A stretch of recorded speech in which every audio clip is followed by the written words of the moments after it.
올바른 신앙생활을 하기 위하여 어떻게 우리가 신앙생활을 해야 하는가 하는 것을 지금 보고 있습니다. 올바른 신앙생활을 위해서 무엇이 필요한가? 어떻게 생활해야 하는가? 이것은 아주 중요한 것이죠. 그래서 올바른 신앙생활은 어떻게 하나? 오늘 본문 말씀은 우리에게 분명하게 보여주고 있습니다. 22절에 보면 하나님과 동행하며 자녀들을 낳았으며 그랬습니다. 24절에도 하나님과 동행하더니 하나님이 그를 데려가심으로 세상에 있지 아니하였더라. 이 말씀을 통해서 우리는 무엇을 알게 됩니까? 올바른 신앙생활은 하나님과 동행하는 생활이다 하는 것을 알게 됩니다. 그럼 동행한다는 것이 무엇인가? 동행한다는 말은 이 동행한다 하는 이 말은 함께 걷는다는 겁니다. 그와 함께 산책한다는 그런 뜻입니다. 그래서 창세기 3장 8절로 10절에 보면 그들이 그날 밤 바람이 불 때 동산에 거니시는 여호와 하나님의 소리를 듣고 아담과 그의 아내가 여호와 하나님이 낯을 피하여 동산 나무 사이에 숨은지라. 여호와 하나님이 아담을 부르시며 그에게 이르시되 내가 어디 있느냐? 이르되 내가 동산에서 하나님의 소리를 듣고 내가 벗음으로 두려워하여 숨었나이다. 그랬습니다. 동산에 거니시는 여호와 하나님의 소리를 듣고, 여기서 거니신다 하는 말이 바로 동행한다는 말과 같은 말입니다. 거닌다. 하나님과 함께 거닐다는 것이죠. 그런데 아담과 하와가 하나님과 동행하는 생활을 하지 못하게 되었어요. 왜?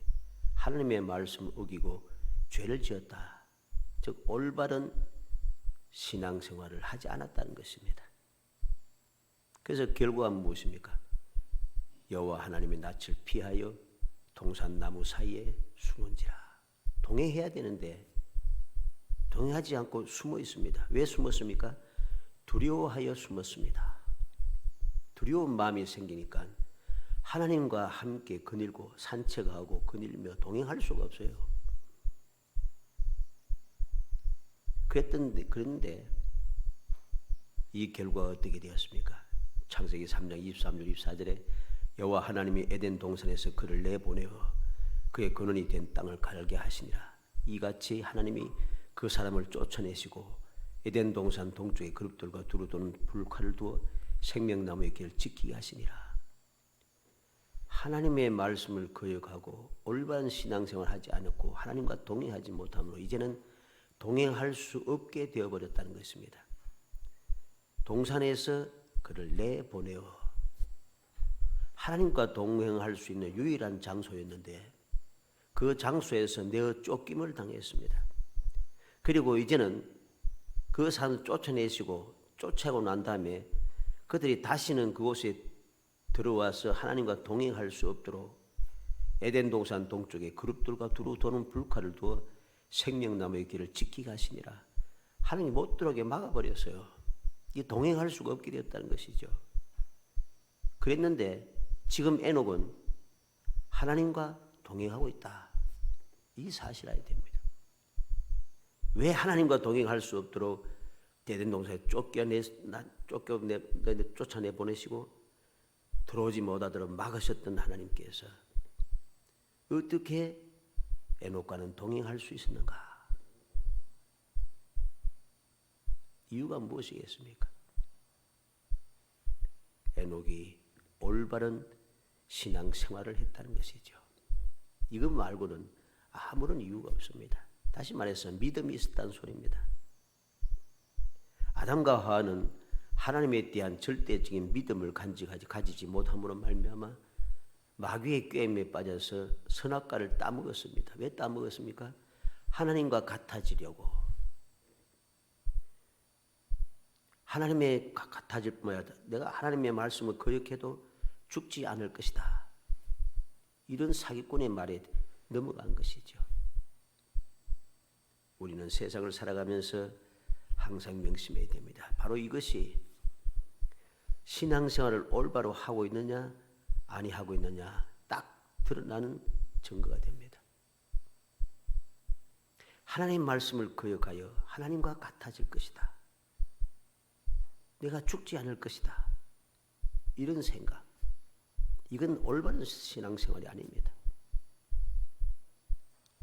그것이 얼마나 어리석은 생각인가를 우리는 알아야 됩니다.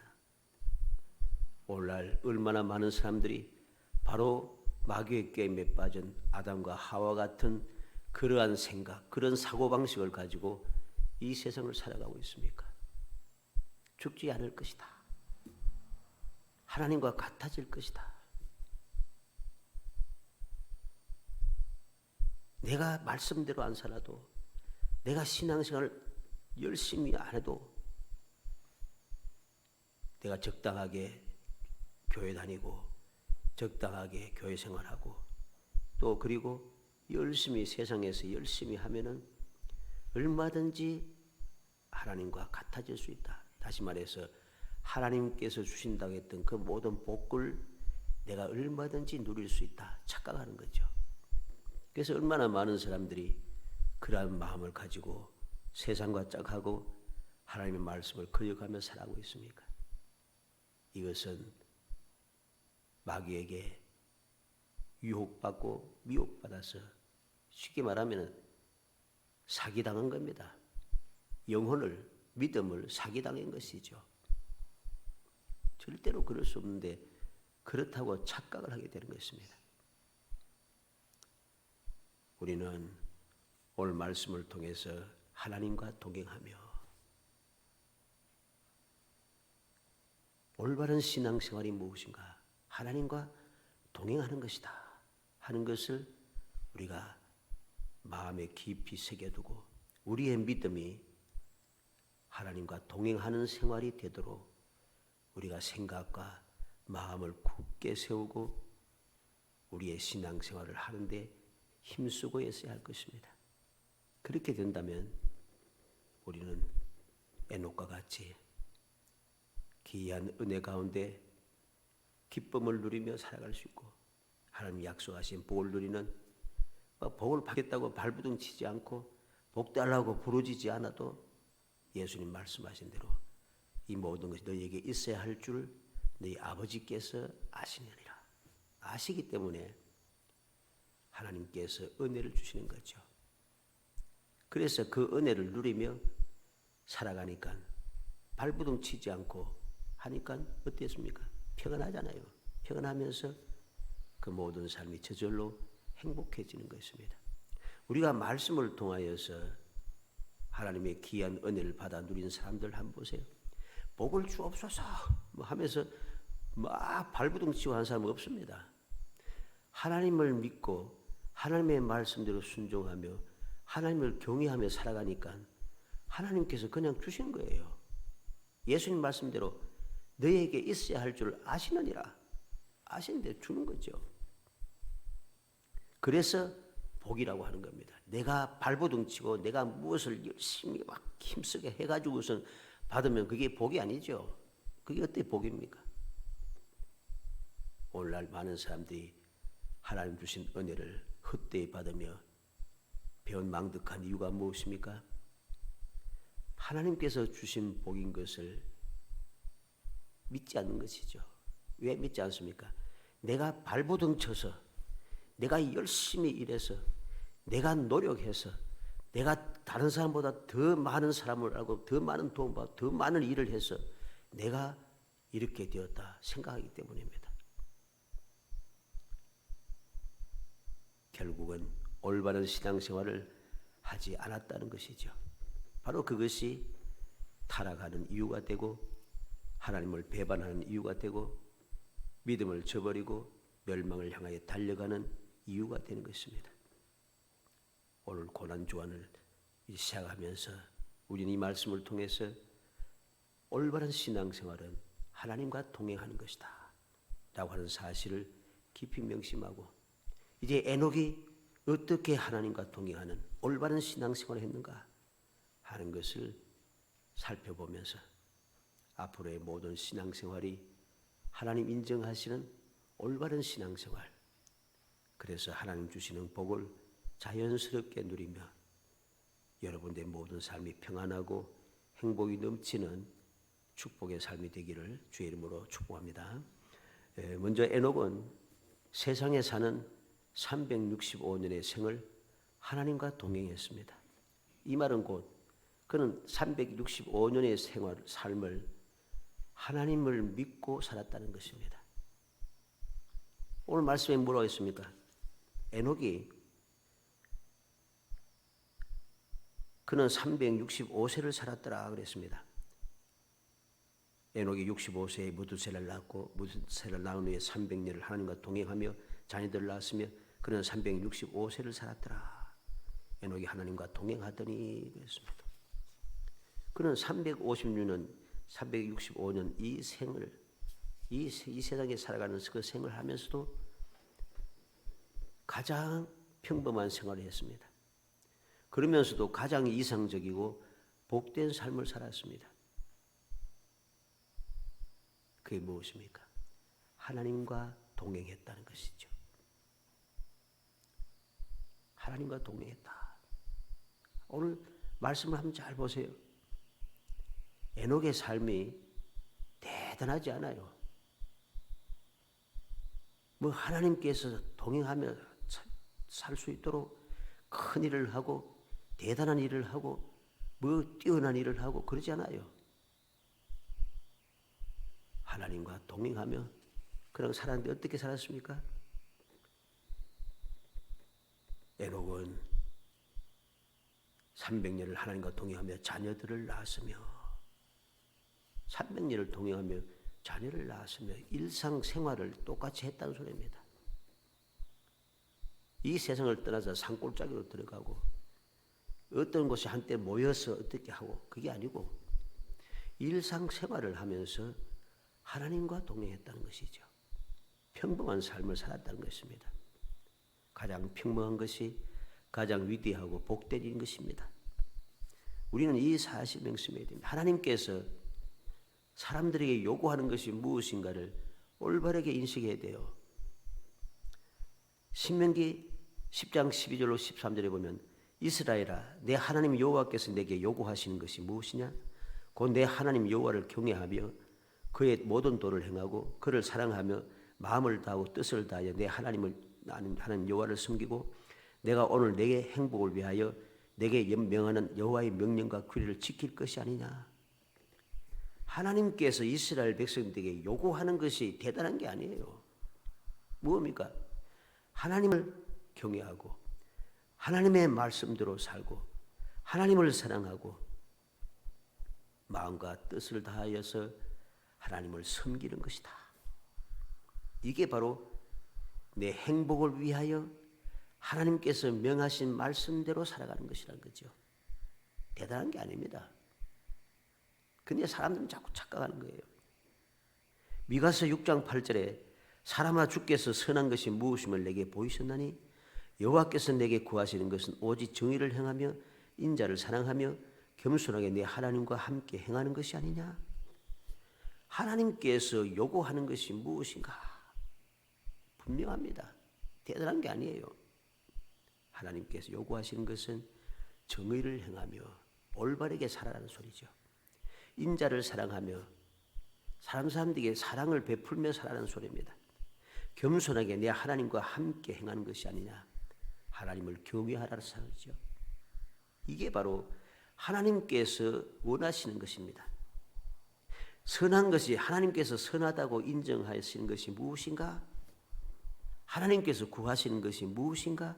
들려주시는데 그게 뭐 대단하여서 우리가 하기 너무 힘들어서 똑똑하지 못하면 능력이 없으면 가진 것이 없으면 배운 것이 없으면 할 수 없는 게 아니에요. 누구나 다 할 수 있는 거예요. 평범한 것이라는 소리입니다. 고린도전서 7장 24절에 형제들아 너희는 각각 부르심을 받은 그대로 하나님과 함께하라. 함께 거하라. 부르심을 받은 그대로 하나님과 함께 거하라. 동행하라는 소리입니다. 부르심을 받은 그대로. 근데 오늘날 어리석게도 사람들은 부르심을 받은 그대로 하나님과 동행하는 삶을 살려고 하지 않고 무언가 바꾸려고 자꾸 한다는 것이죠. 하나님께서 나를 바꾸셔서 부른 게 아니에요. 나를 있는 그대로 불러주셨다는 것이죠. 하나님께서 나를 부르실 때 날 갑자기 똑똑하게 만들고 능력 있게 만들고 많은 것을 가지게 만들고 뭐 어떻게 큰일을 하게 만들고 그래서 나를 부르셨습니까? 아닙니다. 있는 그대로. 어떻게 우리가 하나님의 사랑을 받고 하나님의 자녀가 될 수 있어요? 하나님이 세상을 이처럼 사랑하사 독생자를 주셨으니 이는 그를 믿는 자마다 멸망치 않고 영생을 얻게 하려 함이라. 뭐 대단해서 구원받고 사랑한 게 아닙니다. 죄인 그대로예요. 그런데 하나님께서 사랑하시고 무조건 사랑하셨다는 거죠. 사랑함으로 예수를 믿게 하시고 믿던 그 사람을 영생을 얻게 하는 구원의 은총을 베풀어 주신 것이죠. 그 사람이 바로 하나님과 동행할 수 있게 되고 하나님의 놀라운 축복을 받은 축복의 사람이 되고 행복한 사람이 되게 하는 것이 바로 이것이라는 사실을 알아야 됩니다. 이 사실을 잊어버리는 순간 우리는 자꾸만 착각 속에서 헤매게 되고 착각 속에서 헤매면 아무리 힘들어하고 아무리 모든 것을 다 가득 채워다도 그게 다 헛것이 됩니다. 얼마나 많은 사람들이 이 사실을 깨닫지 못하고 살다가 나중에 후회하고 낙심하고 절망하고 그렇게 하는 경우를 우리는 얼마나 많이 봅니까? 앞으로도 이래는 수없이 보게 될 것입니다. 왜? 올바른 신앙생활을 하지 않기 때문입니다. 하나님께서 원하시는 것이 무엇인가를 깨닫지 못하고 엉뚱한 짓을 하기 때문인 것입니다. 우리는 기억해야 됩니다. 하나님과 동행하는 것, 이것이 바로 하나님께서 원하시는 것이고 올바른 신앙생활이라는 것, 이 사실을 절대로 잊어서는 안 되는 것입니다. 올바른 믿음은 하나님과 동행하는 것인데 이것이 무엇입니까? 믿음의 사람들이 세상을 살아가는 것을 신앙생활이라고 합니다. 하나님을 바라보며 사는 생활이죠. 하나님을 바라보며 살기 위해서는 하나님과 동행해야 되는 거예요. 이게 바로 믿음 사람의 살아가는 세상을 살아가는 방식인 거죠. 하나님께서 주시는 복을 받는다는 것은 하나님께서 주신 모든 것을 받아 누린다는 것입니다. 하나님께 주시는 모든 것을 받아 누린다는 것이 무엇입니까? 하나님 내게 주신 것이 무엇이에요? 하나님을 믿고 하나님을 사랑하고 하나님과 동행하는 사람들이 누리는 그 복이 무엇입니까? 하나님 주시는 것이 무엇이에요? 기쁨이 주어집니다. 평안함이 주어집니다. 부족함이 없습니다. 즐겁습니다. 행복합니다. 이게 바로 주님께서 주시는 모든 축복인 것이죠.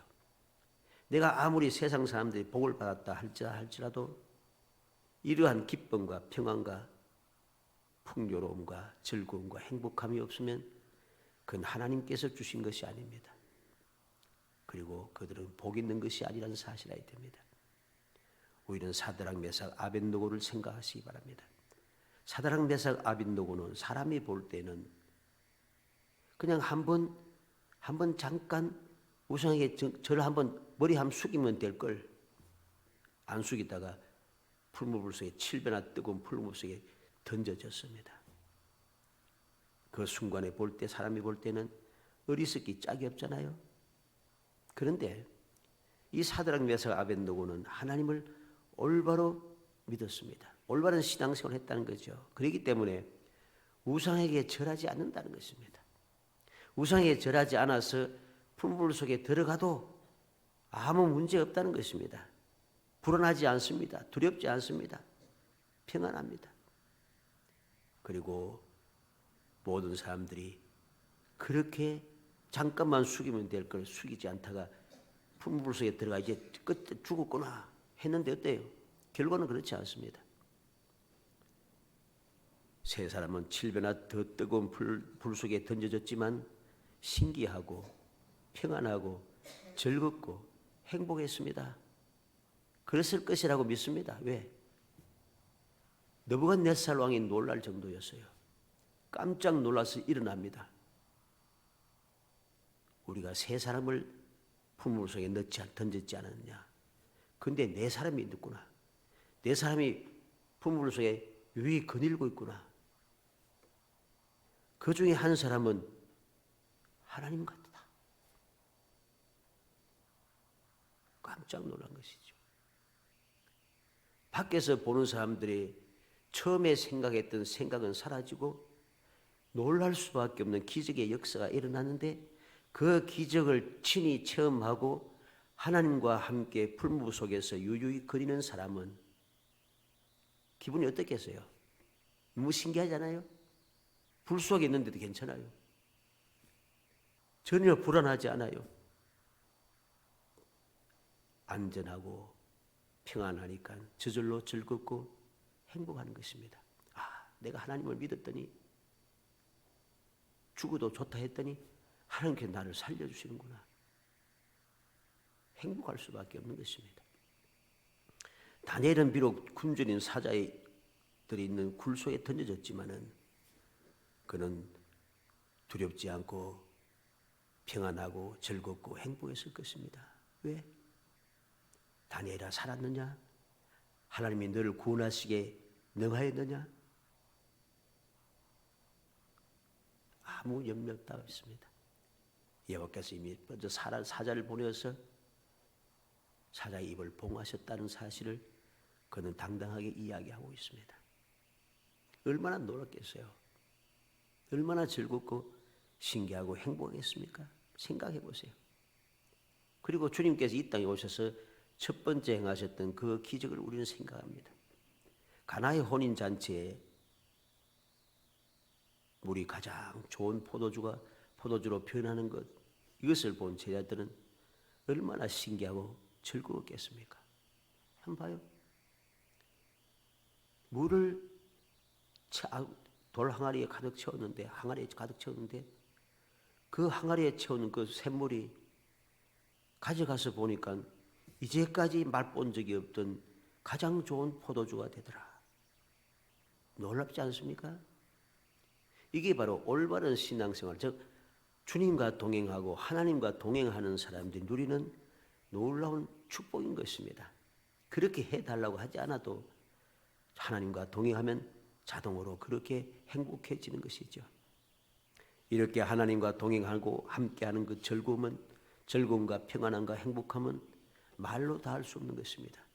이러한 사실을 깨닫고 믿으며 행하는 사람들만이 이 놀라운 평안함과 즐거움과 행복을 누릴 수 있는 것입니다. 이 사실을 깨닫지 못한 사람은 절대로 이렇게 살 수가 없습니다. 왜? 올바른 신앙생활을 하지 못하기 때문이죠. 하나님과 동행하면 무엇이 두렵고 무엇이 부족하겠습니까? 무슨 근심, 걱정이 있고 무엇이 불행하겠습니까?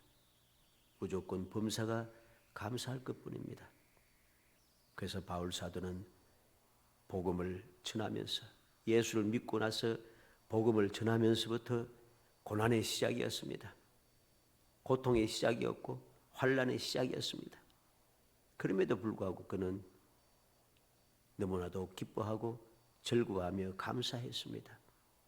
확신한 가운데 내가 고난받는 것도 두렵지 않다 합니다. 내가 예수를 믿고 예수 이름을 아는 것이 가장 고상하다고 이야기합니다. 주님을 위해서라면 죽는 것도 두렵지 않다고 그는 외치고 있습니다. 왜 그랬을까요? 하나님과 동행했기 때문입니다. 바울 사도가 힘들고 어려울 때마다 주님 찾아오셔서 두려워하지 말라. 내가 너와 함께한다. 주님께서 함께 하심을 그는 깨닫고 끊임없이 체험했기 때문에 두렵지 않았습니다. 이게 바로 올바른 신앙생활의 결과는 것입니다. 두 번째로 생각하는 것은 어떻게 하면 하나님과 동행할 수 있었는가? 에녹이 하나님과 동행할 수 있었던 이유가 히브리서 11장 5절에 기록됩니다. 믿음으로 에녹은 죽음을 보지 않고 옮겨졌으니 하나님이 그를 옮기심으로 다시 보이지 아니하였느니라. 그는 옮겨지기 전에 하나님을 기뻐시게 하는 자라 하는 증거를 받았느니라. 에녹은 믿음이 있었고 하나님을 기뻐시게 하는 자라 증거가 가지고 있습니다. 그 믿음은 하나님을 기뻐시게 하는 믿음이란 것입니다. 바로 이것이 하나님과 동행할 수 있는 유일한 방법입니다. 그래서 이어서 히브리서 11장 6절에 믿음이 없이는 하나님을 기쁘시게 하지 못하나니 그랬습니다. 하나님을 믿음이 없이는 하나님을 기쁘시게 할 수 없어요.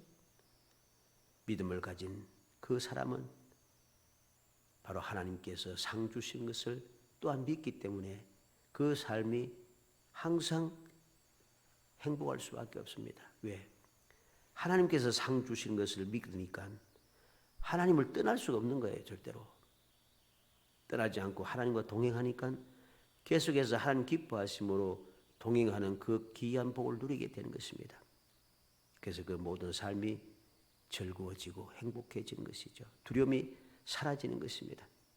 에녹은 세상에서 사는 365년의 삶을 하나님을 기쁘시게 하는, 그래서 하나님과 동행하는 그런 삶을 살았다는 사실을 우리는 기억해야 됩니다. 그러면 왜 하나님과 동행하는 것이 이렇게 기쁘고 즐겁고 행복한가? 이유는 단 한 가지입니다. 하나님과 동행한다는 것은 바로 천국의 삶을 산다는 것입니다. 왜? 하나님께서 함께 하시는 곳이 바로 천국이니까. 에녹이 365년을 하나님을 기쁘시게 하며 하나님과 동행했으니까 그건 바로 천국이죠. 예수님께서도 무엇이라 말씀했습니까? 천국은 여기 있다 저기 있다 하지 않고 너희 마음속에 있느니라 그런 말씀하셨습니다. 주님께서 우리로 하여금 이 세상에서 천국의 삶을 살게 하시고 천국의 삶을 삶으로 우리가 앞으로 갈 주님 계신 곳에 들어갈 그 천국이 어떠한 것인가를 깨닫고 그 올바른 온전한 천국을 사모하는 마음을 가지고 살아가도록 그렇게 동행해 주신 것을 우리는 알아야 됩니다. 이것을 우리가 깨닫지 못하니까 천국이 무엇인지 죽고 나서 무슨 일이 있을지 어떻게 아노 하면서 천국을 사모하지 않는 거예요. 이 땅이 끝이라는 소리, 이 땅이 제일이라는 소리죠.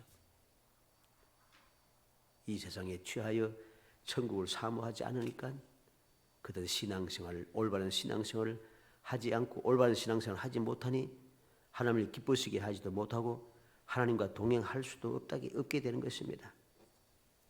이게 바로 심각한 문제가 되는 것이죠. 하나님과 함께 동행하는 천국이 어떤 것이겠습니까? 천국의 우리가 들어갈 천국에 대한 설명을 요한계시록에 여러 가지로 설명해 주습니다. 요한계시록 7장 15절 17절에 보면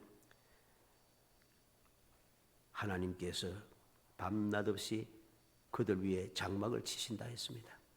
그래서 다시는 줄이지 아니하고 목마르지도 아니하고 해나 아무 뜨거운 기운에 상하지도 아니한다 했습니다. 그리고 그들의 눈에서 모든 눈물을 씻어줄 것이다. 눈물 흘릴 일이 없다는 소리죠.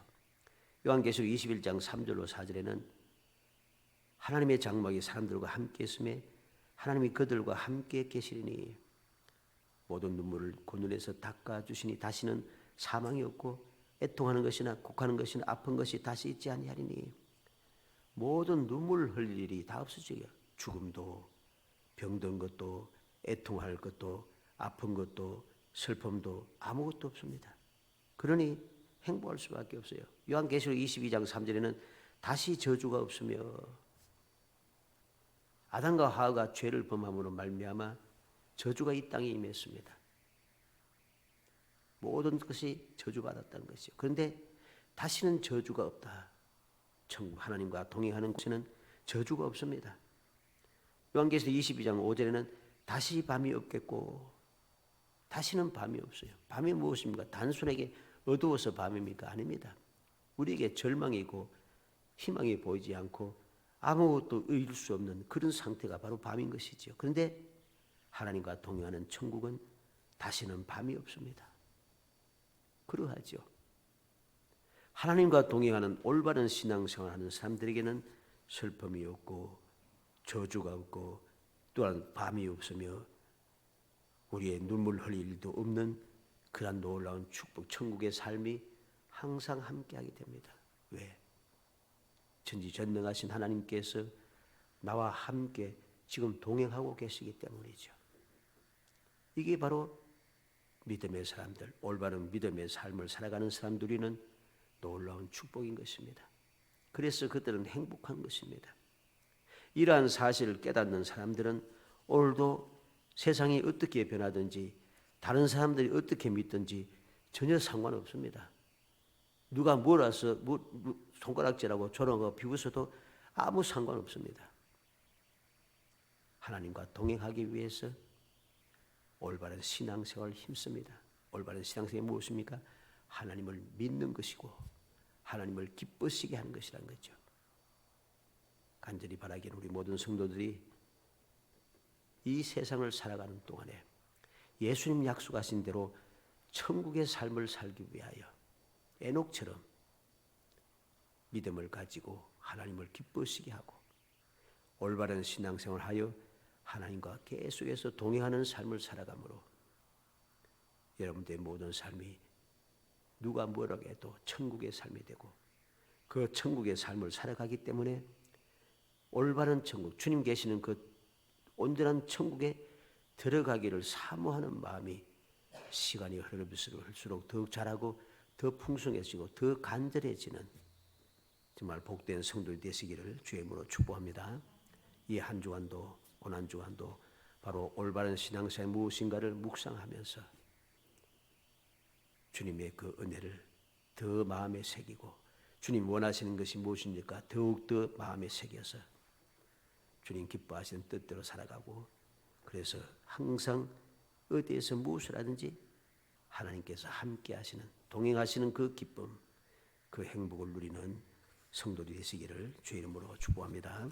은혜 감사합니다. 사랑하여 주셔서 택하여 주시고 택한 저희들로 하여금 하나님과 동행하는 삶이 바로 하나님을 기쁘시게 하는 생활이요 믿음의 생활이요 또 그것이 바로 올바른 신앙생활임을 다시 한번 생각하게 하심을 감사합니다.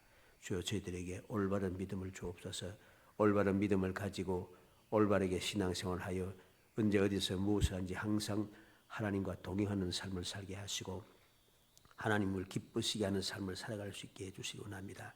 그래야 이 세상의 삶이 아무리 힘들고 어렵고 모든 사람이 보기에 절망적이고 답답한 그런 세상이랄지라도 그것이 바로 내가 사는 곳이 하나님과 함께 살아가는 천국임을 날마다 체험하고 날마다 기뻐하고 즐거워하며 주님 주시는 평안 가운데 이 험한 세상을 넉넉하게 이겨내며 하나님의 영광을 드리는 축복의 삶을 살 수 있도록 복 내려 주옵소서. 예수님의 이름으로 기도합니다. 아멘.